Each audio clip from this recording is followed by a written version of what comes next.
Hello friends, it's Shan here. Welcome back to Golf with Shan. We are just pulling into the golf course. Feels like we're in the middle of nowhere, aka most of Canada. This golf course is located in Milton. Today we are playing Piper's Heath Golf Club. I've actually heard of this golf course before. I think a few of you have suggested it in the comments, and I've actually heard really good things, so we will see. On the drive here, it rained a lot and then it stopped, and then it hailed for about 5 seconds and then it stopped.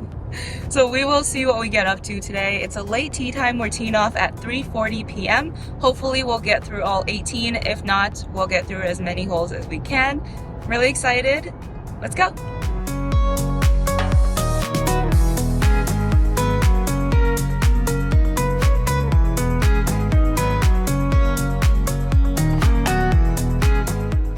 Looks fancy.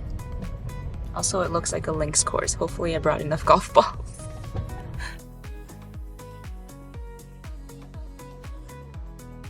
How to reserve your spot in Canada. I think I brought a long sleeve. He also brought a long sleeve. It's a little bit chilly nowadays. I feel like summer's over, you know? August slipped away, as Taylor Swift says.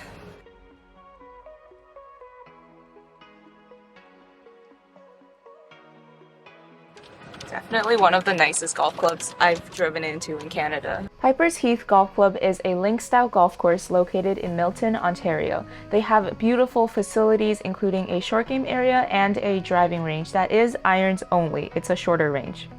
As usual, I will be playing from the white tees. The slope for men from the white tees is 125 and the slope from the back tees is 136. Don't be fooled, this golf course looks deceptively simple as most link style courses. Let's get started with hole number 1, par 4, 389 yards.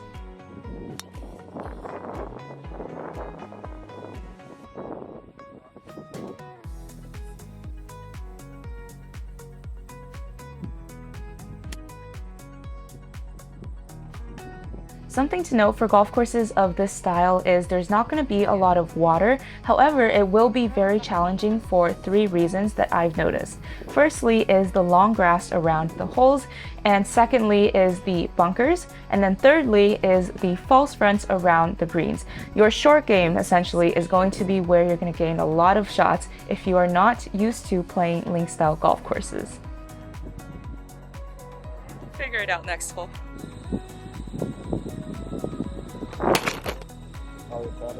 That's okay. Hole number 2, par 4, 373 yards. This is the handicap 2 hole on this golf course. Firstly, because it does play longer than the actual yardage, and secondly, this hole is a dogleg left, as in the fairway takes a almost 90-degree turn to the left, and then there is a large patch of basically out of bounds grass that you'll have to get over in order to get onto the green.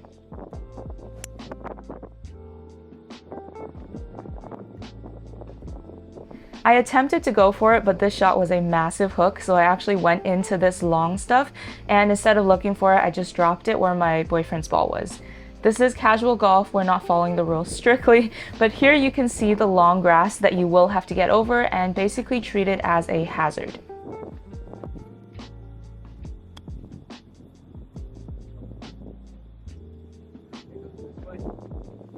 Yeah.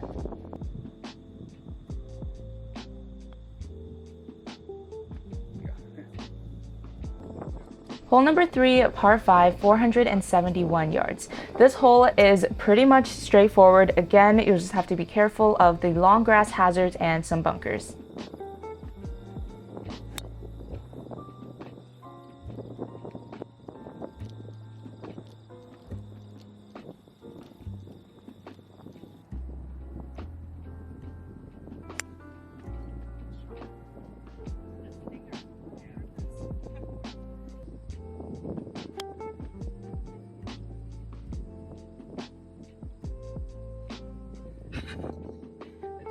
My only critique on this entire golf course is the pin positions. For example, here this pin was really close to the side of the green, and also almost every single pin location will be on a slope.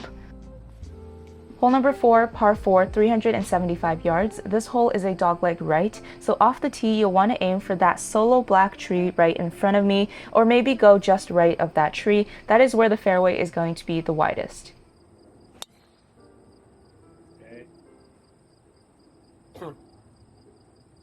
I actually pushed this shot, but something you'll notice is the fairway sloped towards the center, and so my ball actually got a nice little right bounce to the middle of the fairway. Oh, Nice! lucky bounce, lucky bounce. Yeah. Yeah, I guess. Look at these ridges.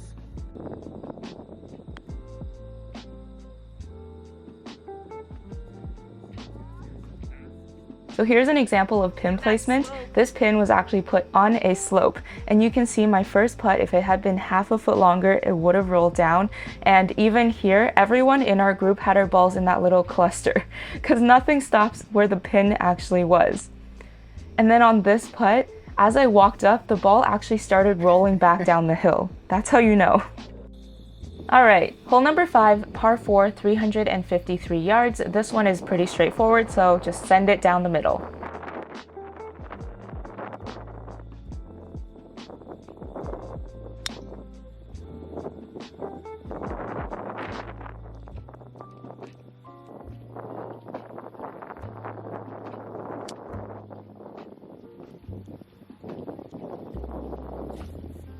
Bounce left.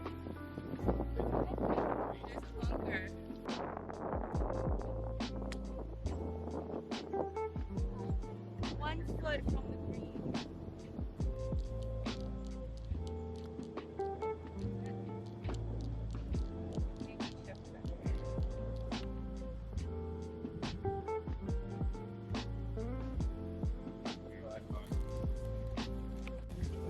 Hole number 6, par 3, 131 yards. This one is pretty straightforward. There is some long stuff in front of the tee boxes and then a massive bunker on the left side in front of the green. These bunkers do have quite the lip, so I would suggest going up the right side. At least if you don't hit a perfect shot, you'll be chipping from the fairway instead of the bunker. I hit this putt way too hard, but you can see this hole is also on a slope.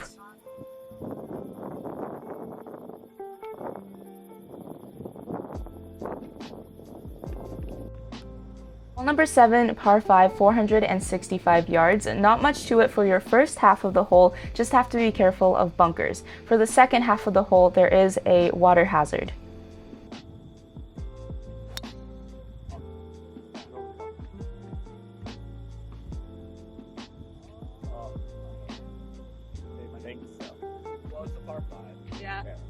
I didn't have the best luck of where the golf balls decided to stop. Inside the bunkers, a lot of them were on a slope. It's all good, it's just one of those days. Alright, on this shot into the green, you can see the water hazard on the right side that definitely comes into play. You'll ideally want to stay on the left side of the fairway so that you almost take the water hazard out of play. Welcome to another episode of Man versus Nature.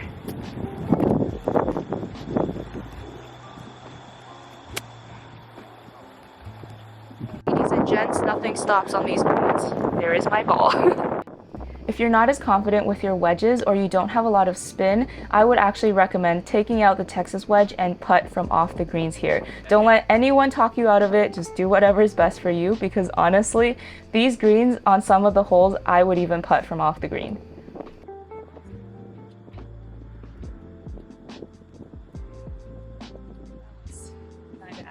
Hole number 8, par 3, 139 yards, going back across the pond that we just saw. So you will have to carry this shot 135 yards. Unfortunately, my camera didn't focus for this shot. It's all good. This is the only shot my camera didn't focus for, so don't worry.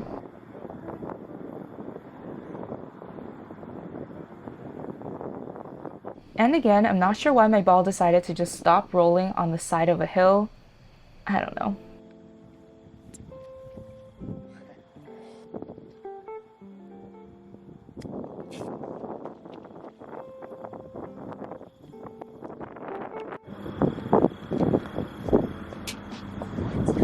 Should have took it out.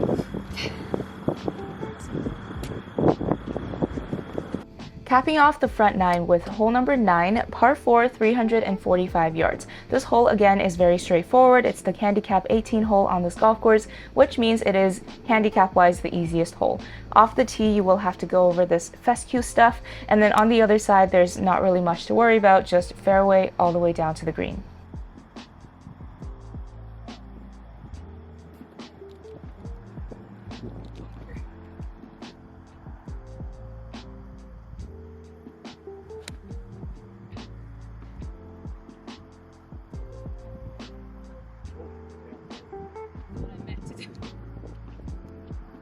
If you couldn't tell already, the weather's been all over the place, but this golf course is beautiful. It's top notch, for sure.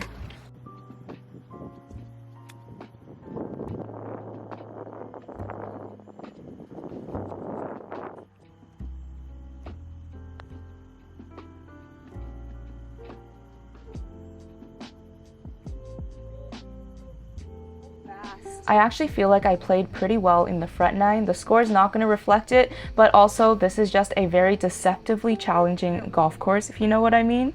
All right, let's head over to the back nine. On to the back nine. By the way, the blue tees are back there. White tees are here, past all of this stuff. Hole number 10, par 5, 515 yards. This hole is actually straight ahead. The fairway takes a little zigzag turn, so you see where the dark patch cuts into the fairway. You can actually cut through that dark spot. Depending on your driver distance, I would either aim for the bigger tree on the right or the smaller tree ahead of us on the left.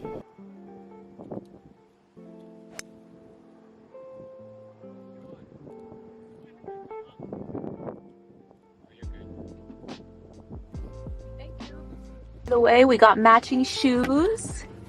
We got these FootJoys. They're kind of expensive, but the material is super easy to clean. On days where you're like not sure if it's gonna rain or if the grounds might be a little bit wet, these are amazing. They're so easy to clean. Highly recommend.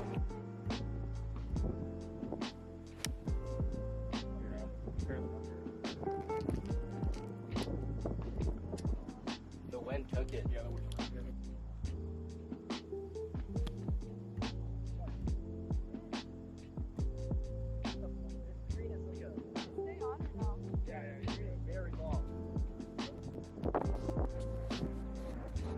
There are two greens here that are actually connected by that little strip.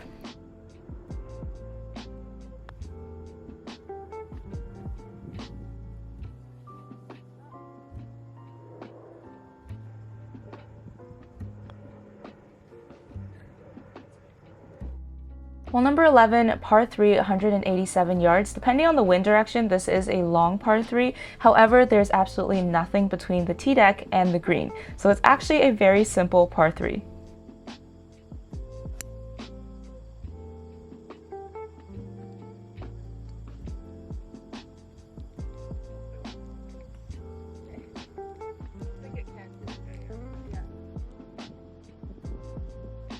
This one is pretty obvious. This green slopes straight down towards the fairway.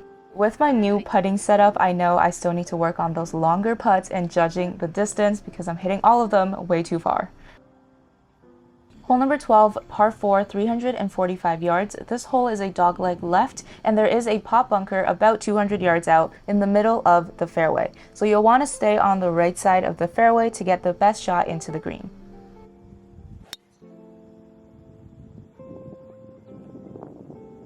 Sun is starting to set on us and wind is picking up, so just be careful if you're playing twilight golf. Bring an extra layer. Trust me, it is now September.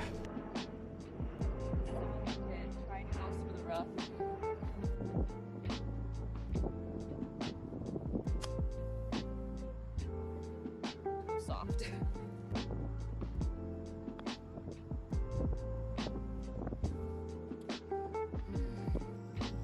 Hole number 13, par 3, 155 yards. This hole actually drops down after the tee boxes and then comes back up to the green. So it will be helpful to have the correct carry distance so that you can get on the surface level of the green.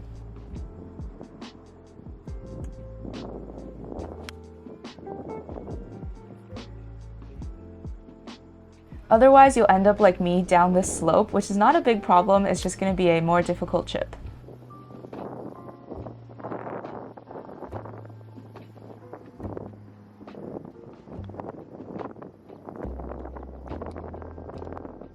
Hole number 14 is a long par 4, 415 yards. It is the handicap 1 hole on this golf course.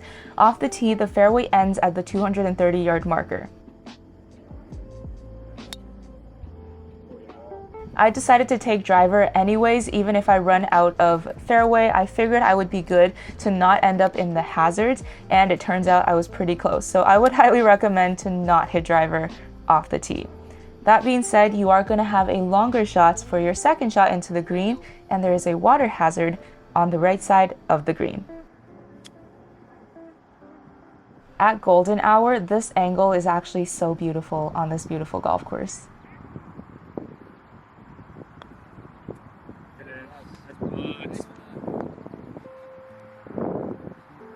Hole number 15, par 5, 454 yards. This hole is a dogleg left. Off the tee, you can hit driver down the fairway, and then the hazard does cut across diagonally to split the hole in half.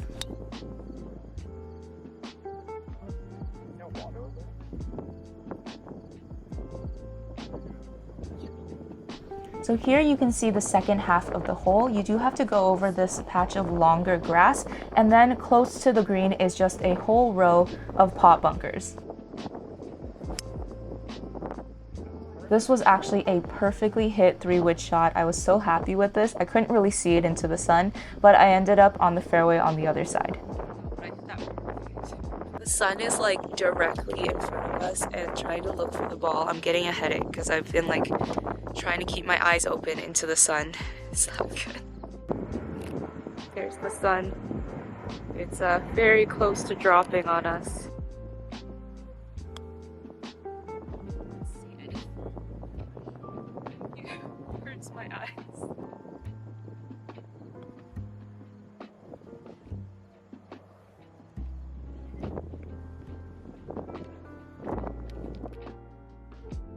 I have a really bad headache. And this par 3 is right into the sun, so I'm gonna try to not look after I hit. Hole number 16, par 3, 125 yards. Unfortunately, with the lighting, it's hard to see, but this hole has 2 bunkers on the left side of the green, and then the right side is the false front that falls off the green. So you're actually safe to hit the right side of the green. We were all trying to find each other's balls looking straight into the sun, and I had developed a really bad headache at this point.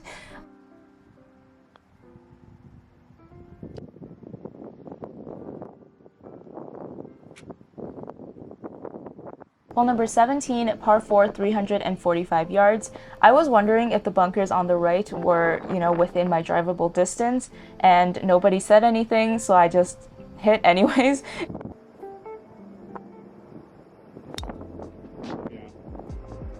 And then I hit a fade, and my ball, of course, ended up in the bunker.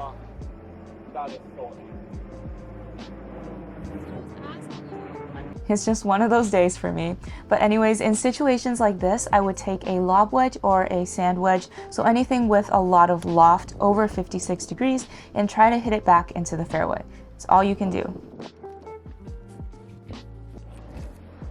Service to humanity. Seems a lot of people hit right here in the fairway.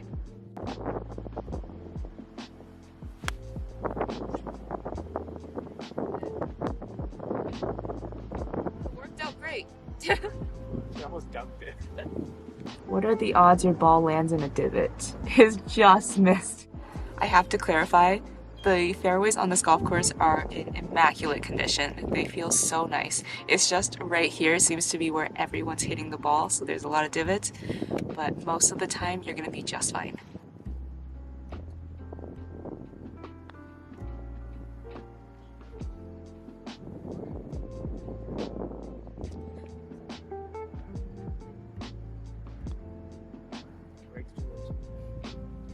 We are really chasing the sunset here. Final hole number 18, par 5, 508 yards. This hole, again, very straightforward. Just try to avoid the long stuff on the sides.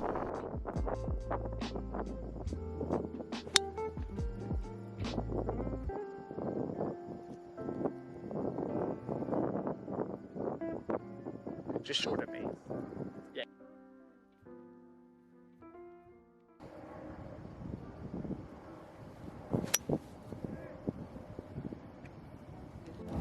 I don't know how you didn't move that link right in front of your ball. I've been hitting them pretty good. The greens here are link style, so they have that false front on the different sides. It looks like a bald head with like a light green patch. So if you don't know how to stop the ball, if your ball has a lot of forward spin, it's likely gonna roll off to the sides. Make sure you work on like getting that nice apex, that nice drop landing angle. Is that what it's called? So you have that steeper landing angle and the ball doesn't like fly off and roll to the back of the green, because it will, and then it will roll off into a little alleyway. Imagine being a pilot and taking It was hard to see on my second shot, but you may have to lay up on this par 5 just because there is this long grass stuff that cuts through the hole before the green. Back down.